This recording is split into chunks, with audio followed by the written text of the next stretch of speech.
Donc il y avait à peu près entre 3 à 4 cm d'eau sur toute la superficie de l'entreprise. Des sols trempés, des murs maculés de boue, des plafonds effondrés et du matériel irrécupérable. Une surprise qui n'est pas des plus agréables pour les salariés de cette entreprise. À 8 h ce matin, ils découvrent que les canalisations d'eau situées dans le faux plafond ont cédé avec le gel et que le redout a causé le dégel, entraînant des fuites importantes dans le week-end. Sous le poids de la laine de verre gorgée d'eau, les faux plafonds s'effondrent, inondant les locaux de l'entreprise. On a évalué à peu près à un peu moins d'1 mètre cube l'eau à sécher. Et ensuite, il y avait toute la sécurisation des faux plafonds puisqu'ils menaçaient de tomber.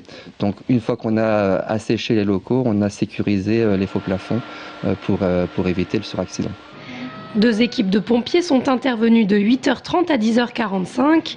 Puis les salariés ont pris le relais munis de raclettes pour nettoyer les locaux. Mais le retour au travail semble quelque peu compromis. Tous les dossiers papier ont servi d'éponge. Donc pour l'instant, on a tout entreposé dans l'atelier qui lui est à peu près sec. Autrement, toutes les données sont sauvées sur l'informatique. J'espère qu'on va pouvoir les récupérer. Toute l'électricité est coupée, on n'a plus de téléphone, on n'a plus d'informatique.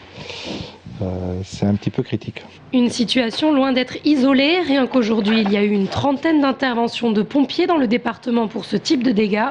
La mairie connaît le même problème avec des réparations de canalisation sur les réseaux de la ville.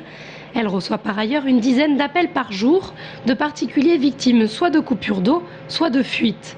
Généralement, les canalisations qui cèdent pendant le gel sont les plus anciennes, celles en fonte grise. Mais le réseau est en train de se moderniser.